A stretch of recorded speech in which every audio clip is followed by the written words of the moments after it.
Don't forget, you can reach the latest episode of Potomac Watch anytime. Just ask your smart speaker, play the Opinion Potomac Watch podcast. From the opinion pages of the Wall Street Journal, this is Potomac Watch. Welcome back. Meantime, on Capitol Hill on Wednesday, the Senate failed to pass a $111 billion aid package for Ukraine, Israel, and America's allies in the Pacific. Here is what President Biden said, his message to those senators before the vote.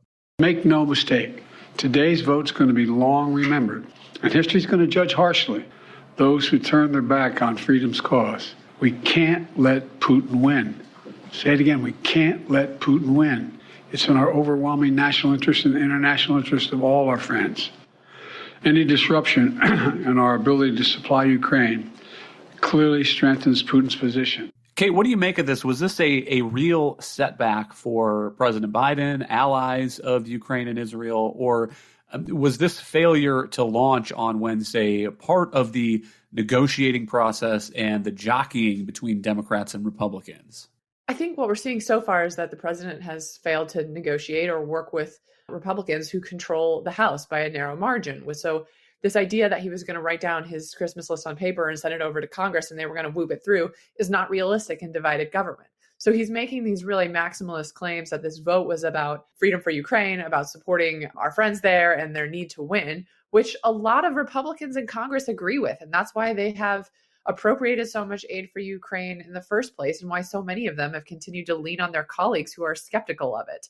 What's going on here is that Republicans realize they have a degree of leverage and they also have legitimate concerns about what's going on at the border. The border politics have changed over recent months. It's not just about the immigration system. After October 7th, you also have legitimate concerns about enterprising foreign nationals from bad countries coming over the southern border. So what's going on is Republicans think that there's a natural deal to be done on the border, some improvement in asylum provisions and parole provisions in exchange for the Ukraine funding that President Biden wants. And so what they did here was basically give him a political reality check and not blink and say, you need to do a deal with us on the border if you want your Ukraine funding. And that his gambit and Schumer's gambit in the Senate to try to get Republicans to balk didn't work. So now what needs to happen is the president needs to do a deal that, by the way, would probably be pretty helpful for him politically, given how upset the public is about the border.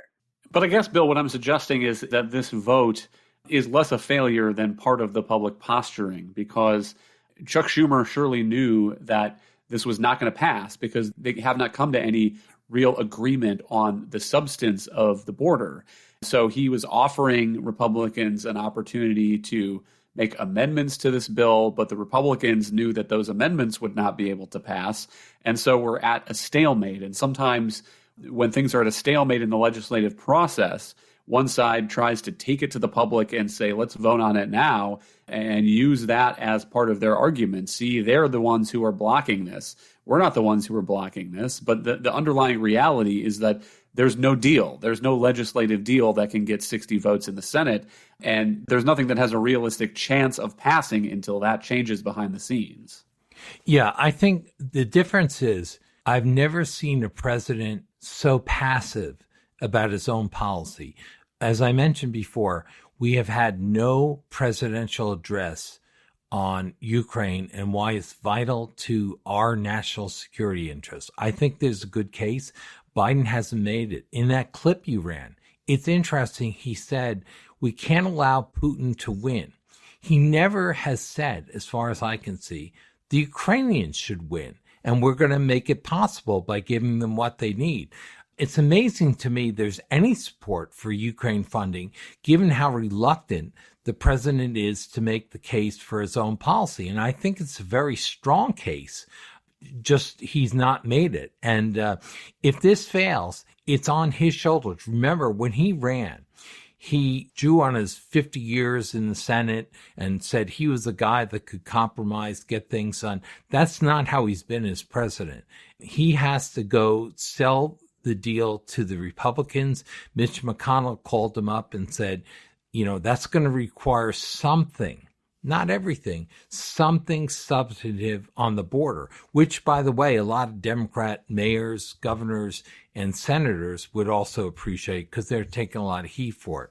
So I don't understand why the president is so passive about his own policy, which I think would get some bipartisan support if he made the case clear. I'd like to hear him say, we're going to help Ukraine win.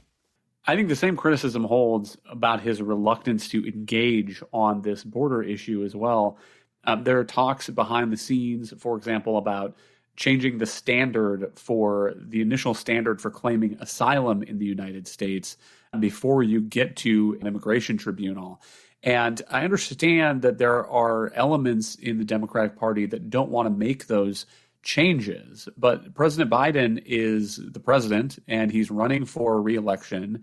He's not facing a primary challenge from anyone. So it's not as if he has questions about whether some other candidate is going to get to his left in a way that will be an electoral problem for him.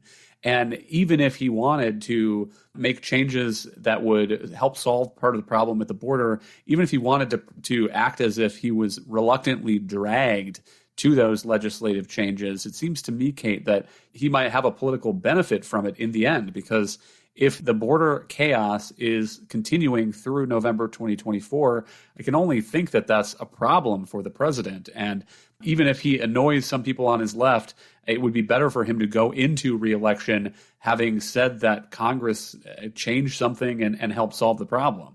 Yeah, I mean, remember, he ran as the candidate who could do deals, who had experience on Capitol Hill, and who was willing to compromise. That's part of the theory why Americans elected him. And now, as we said in our editorial today, here we are. It's incumbent on him to step up and make that deal. I do think, we've also written there are elements of the right that would prefer to have the immigration issue over a deal and don't want to give up any leverage on getting some of their own priorities in the House bill HR 2.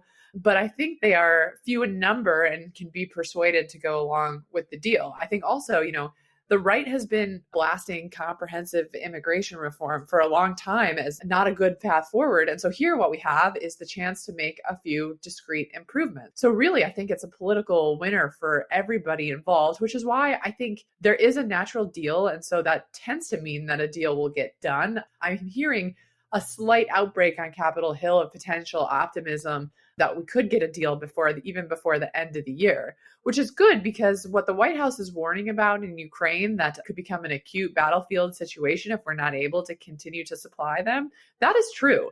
And I think Republicans and President Biden have a political and substantive interest in avoiding that outcome. So that's why I still think, even though there's a lot of hurdles and even though we have a president who hasn't really engaged yet, there's still a chance that we get a deal. Thank you, Kate and Bill. Thank you all for listening. You can email us at pwpodcast@wsj.com. If you like the show, please hit that subscribe button, and we'll be back tomorrow with another edition of Potomac Watch.